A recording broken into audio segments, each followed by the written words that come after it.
What up? It's your boy Team Reaction. Today's Wrestling Wednesday. About to get into this video from WrestleMania. This is 11 unscripted moments that made a wrestler furious. Now, there's always some good moments that can be unscripted, can make some great TV as well, too, for wrestlers as well, too. Some maybe be well liked by the wrestler, but there's some where sometimes going above and beyond can be a little too far and can piss somebody off, especially the person who is towards as well too. Though whether it's a promo or going the extra mile in a moment. So without further ado, let's check it out. Give me a quick second. I gotta check something out. Let's get it. Unscripted moments in wrestling that made wrestlers furious. Be sure to subscribe and hit that notification bell for daily wrestling videos. Number 1, Hulk Hogan versus Jeff Jarrett. Hulk Hogan had so much power during this time that he was allowed to change plans on the fly. At Bash at the Beach 2000, Jeff Jarrett... Oh boy. Now you know about that God rest the man's soul. He was not a good person, but I'm not somebody that don't want to tell them regardless. But boy, oh boy, man, his politicking did not go so well at times. Jarrett was scheduled to defend the WCW World Heavyweight Championship against Hulk Hogan, and Jeff Jarrett was supposed to win. But Hulk Hogan wasn't a fan of that outcome, so he made sure to creatively change the finish. Jarrett eventually caved into Hogan's demands, but he wasn't going to let the Hulkster get the last laugh. So Jarrett simply came out for his match, and as soon as the bell rang, he laid down on the mat so Hogan could get his win. Vince Russo was at ringside and instructed the entire thing. Hogan grabbed a mic and stated that's why this company is in the damn shape it's in, because of bullshit like this. Hogan then put his boot on Jarrett's chest and got the 3 count, but he wasn't happy about what transpired. That wasn't it. Vince Russo also grabbed a mic and cut a profanity-laced promo on Hogan. The overall match was pointless because Russo ultimately gave Jarrett the world title back to defend against Booker T later that evening. On one hand, Hogan got his win, but that segment made him look like a snake who was only looking out for number 1. WCW did try to make this into a storyline, but it didn't work. Shoot angles can work if done correctly, but this segment shattered an important illusion about professional wrestling. Yeah, that was another another nail to the coffin of WCW. That moment right there. But a good outcome about it, that Booker T became champion for the first time, and that was pretty cool. That's only the silver line of it, that Booker T ended up being the champion, because at the time he was a babyface as well too. Cause he really didn't turn heel from that whole thing until he came over to the Invasion situation. That's happened. Other than that, because even during the initial Invasion, he was a babyface in some way. Hold on a second. I'm bad. Let's keep going. Wrestling. We're supposed to believe that these matches are legit like MMA or boxing, but it exposes the predetermined process of wrestling and the disgusting politics that play a part in wins and losses. In an unreleased interview from Bubba the Love Sponge show, Hogan was furious why this happened and believed it was a rib. The son of a bitch gets in the ring and lays down. Russo looks at me, climbs on the apron. F you, Hogan. He throws the belt to me. I look down at Jarrett. Is this a rib? Why are you doing this? Jeff goes, you always told me to do what I have to do. He's laying in the middle of the ring and I'm talking to him. Get up and wrestle. Let's stick it up this guy's ass. You're one of the boys. You've always said do what I have to do. I'm doing what I have to do. You're an effing piece of shit. I put my foot on him, then counted it. I took the belt, walked to the back and said F him. I came to the back and said, where's Russo at? I couldn't find him nowhere. I'm shaking so bad, I'm ready to cry. Here comes Russo. He pops on the monitor. I scream, get Nick out of here. I was going to kill Russo, and I didn't want him to see it. Now, Hogan ended up filing a defamation of character lawsuit against Vince Russo. However, it was dismissed in 2002. Number 2, Hulk Hogan whips David Another thing about Hogan. David Flair. Speaking of Hulk Hogan, Hold on. I'm bad. Let's keep going.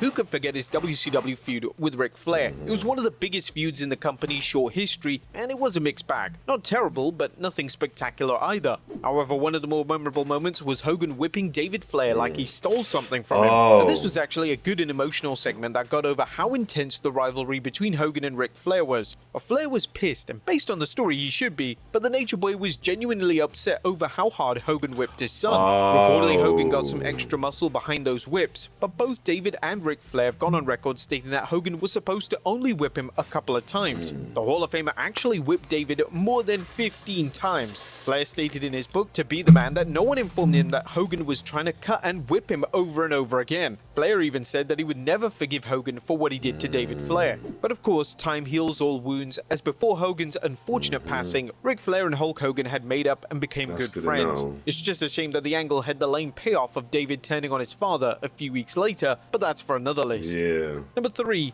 the Montreal Of course, Screwjob. of course. Yeah, of course. I'm surprised that it's not at the top though, but maybe some worse thing than that though. Of course. Now we're sure you've heard of the Montreal Screwjob many times before. Long story short, Shawn Michaels and Bret Hart were embroiled in an intense feud, but the problem was that Bret was set to leave WWE shortly after his match against Shawn Michaels. Interestingly enough, Bret Hart had locked in a lengthy and lucrative 20-year deal with WWE that kept him away from WCW. But when 1997 rolled around, Vince McMahon realized he couldn't honor Hart's deal and encouraged him to talk to WCW, who was originally offering a 3-year deal for $9 million. Though it wasn't an easy decision, Hart eventually took the WCW deal, but there was still one issue that they had to solve, and that's Bret needed to drop the WWE Championship in Montreal. However, Bret wasn't feeling the idea. First, he didn't want to lose the belt in his hometown, and second, he didn't want to lose it to Shawn Michaels. Bret and Shawn were never friends during this time. Even though Bret Hart and Shawn Michaels maybe respected each other in the ring, outside of the ring was a different story. Bret remembered how Michaels told him that he would never put him over, and the feeling was mutual for Bret. The WWE Hall of Famer had creative control at the time, so he figured he could change the match finish. Hart had no issues dropping the title on another night against anyone on the roster but Shawn Michaels. Initially, Vince agreed to let the match end in a double DQ. But Vince was so paranoid that Hart would show up to WCW with the championship around his waist, he went behind Bret's back and formed a plan with Gerald Briscoe, Earl Hebner, and Shawn Michaels. The plan was executed to perfection on November 9th, 1997. Michaels put Bret in the sharpshooter and the bell rang, ending the match despite Bret never tapping out. Bret was legitimately furious, and once he realized the screw job, he spit right in Vince McMahon's face and trashed the ringside and made it clear to fans that he was going to WCW. However, the problems didn't get any better once they went backstage. Vince initially locked himself in his office to avoid Bret Hart, but The Undertaker forced him to apologize to the Hitman, and he did. And in return, Bret made sure Vince got a nice long nap, thanks to his fist. It took nearly a decade for Bret, Vince, and Shawn to reconcile, and sure, we got one of the worst matches in WrestleMania history, but it's nice that hell froze over, and these three were able to get past this infamous moment. Number 4, Scott Steiner's promo on Kimberly Page. And when you talk about Scott Steiner, then it's hard not to... You know, Scott is a ticking time bomb, a loose cannon when it comes to promos. And his nephew is not too far off either. Lord. Bring up the math promo he did in TNA. However, there's a reason Steiner is regarded as one of the best in WCW. Most of Steiner's promos were memorable through his WCW run, but only once saw him and Diamond Dallas Page try to rip each other's eyes out. The entire story starts with Tammy Sytch and Kimberly Page. Page was a valet for DDP in WCW, who also happened to be his wife in real life. Reportedly, Sytch and Page didn't particularly like each other. Sonny, oh boy. The reason behind that is not clear. It's quite possible that this was a hot girls feud that only these two understood. But Steiner's promo had nothing to do with a hot girls feud. Apparently, Kimberly Page found a couple of syringes in the locker room and ratted out Tammy Sytch. Sytch was forced to take a drug test, but it came back clean. There's no word on whether this was really Tammy's or not, but once Scott got the word that Kimberly was a snitch, he then cut a scathing promo on DDP and Kimberly. DDP and Steiner weren't feuding at the time, so the promo felt right out of the blue. Once Scott Steiner finished his promo, he went backstage and DDP confronted him immediately. The war of words turned into fists being thrown immediately, with wrestlers quickly separating the two, but that wasn't enough to stop them from locking up again, with Steiner trying to gouge DDP's eyes out. Thankfully, no one was seriously injured, and cooler heads prevailed once DDP and Steiner were able to talk with the help of Eric Bischoff. Oh!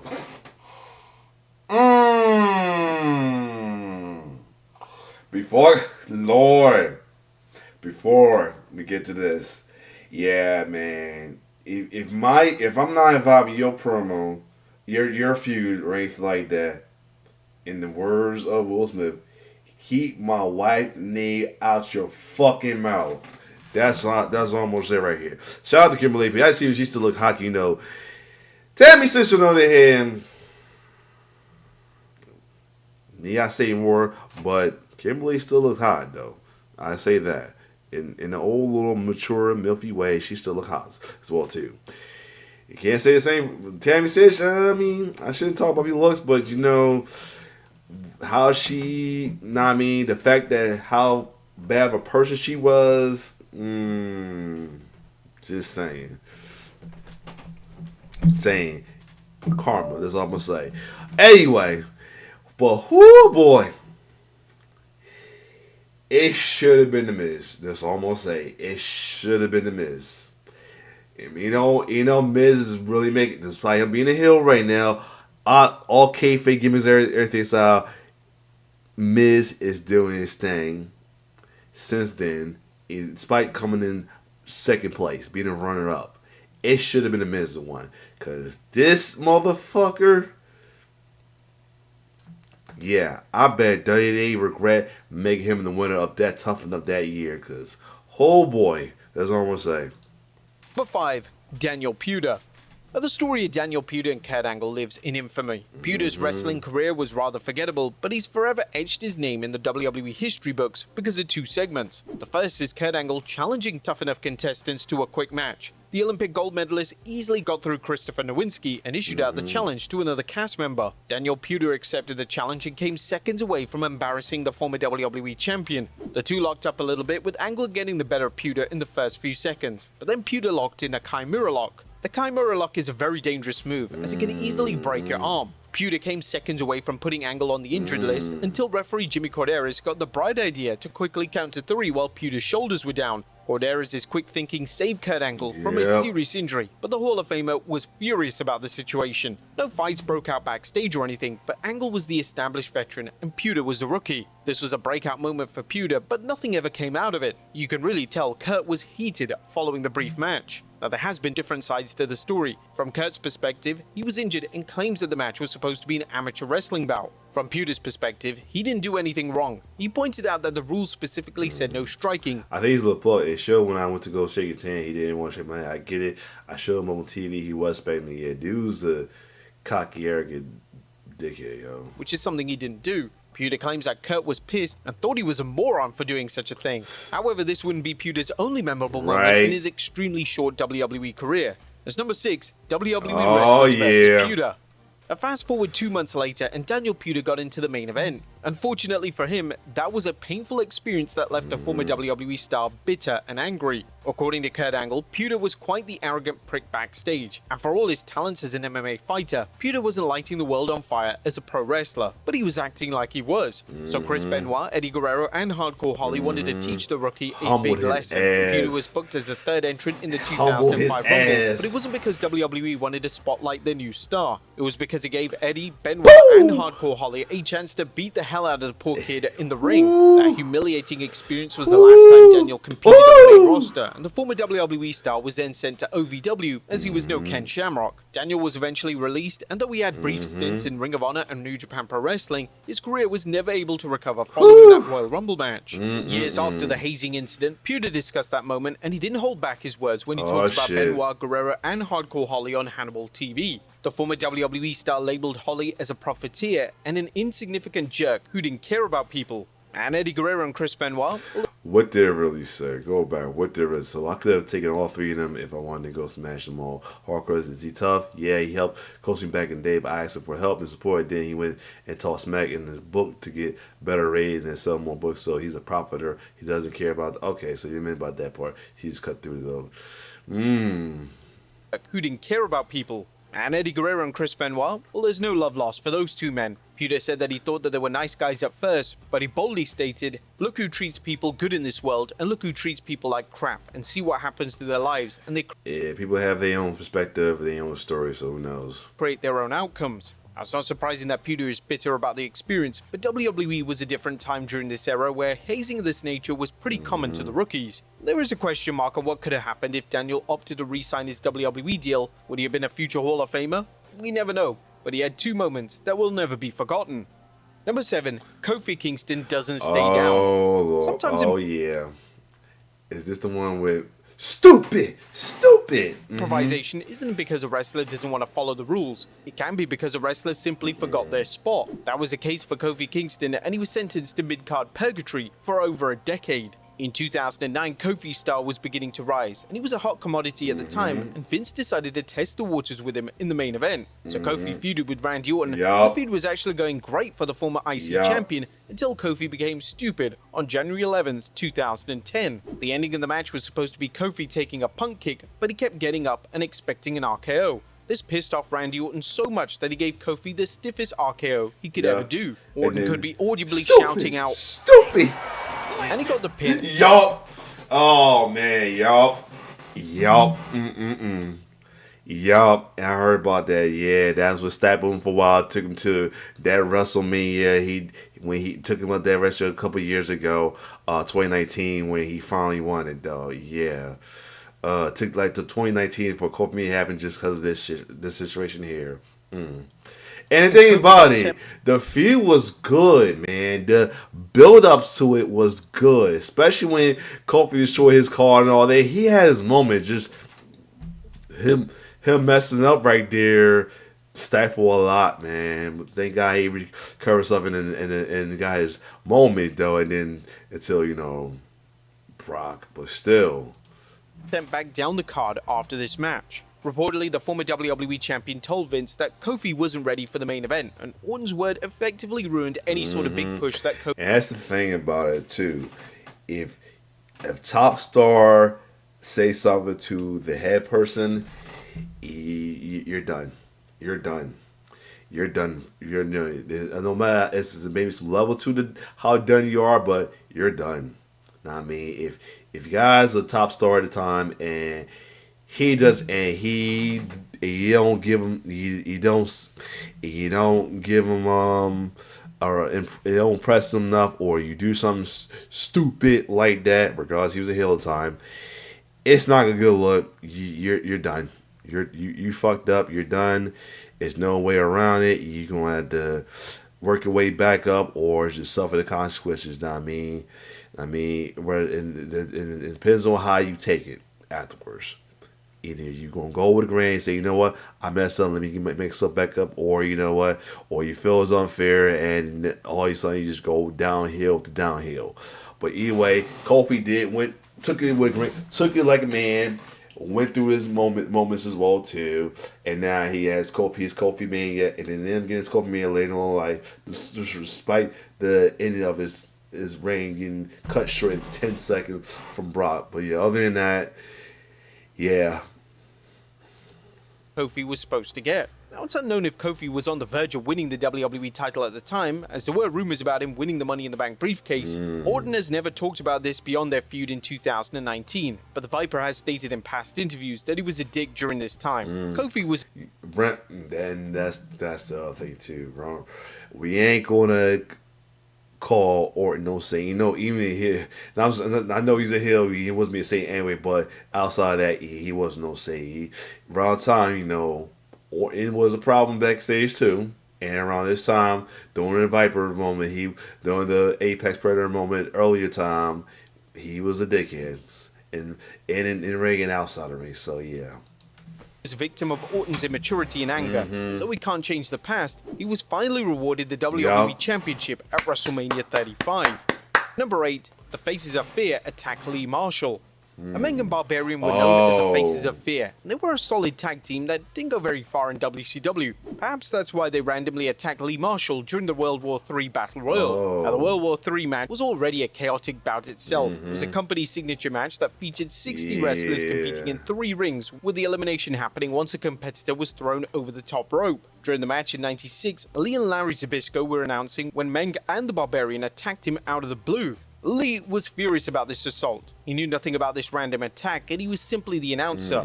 There hasn't been a reported reason as to why the tag team assaulted the WCW commentator, and there's no history of beef between these men. There's no rumors that this was a hazing prank, and it's unknown if Meng and the Barbarian were punished for the attack. Nothing ever came out of this situation, but a scary moment for an announcer who surprisingly didn't sue the pants off WCW over this random stunt. Number 9, Brian Pillman puts his hands on Bobby Heenan. In January 1996, during WCW's Clash of Champions 32 pay-per-view, Brian Pillman, who was gaining attention with his edgy loose cannon persona, delivered one of the most memorable unscripted moments in wrestling history. In the middle of the match with Eddie Guerrero, Pillman lurched toward the commentary desk, grabbing Bobby the Brain Heenan by the collar, which startled him enough to snap, shouting out, "What the F are you doing on live television?" Heenan had undergone neck surgery, and there was a ban in place of wrestlers going nowhere near him at the time. The outburst wasn't planned. Heenan was watching the monitors and believed it was a fan who touched him, leading to his genuine outburst. Later, Heenan apologized on air for the profanity, recognizing how unexpected and uncharacteristic it was. Once Pillman became aware of Heenan's fragile condition, he managed to apologize backstage. And number 10, Party's Over, Grandpa. During the 2014 episode of Raw, which happened to coincide with Hulk Hogan's birthday, Brock Lesnar, who was backed by Paul Heyman, stormed into the ring. He seized the microphone and Lesnar delivered a sharp and unscripted insult towards Hogan, saying, "Party's over, Grandpa." The moment wasn't part of any planned storyline, and the insult cut deep. Hogan looked visibly... See, here's the thing. This is around time when Vince was letting Brock do what the fuck he wanted and do nothing about it. This is around time when Brock was holding bell houses and all this shit. Yeah. And I get it. I get that Hogan with time, was deemed as he is, but at the same time, yeah, it was also Brock being Brock, so...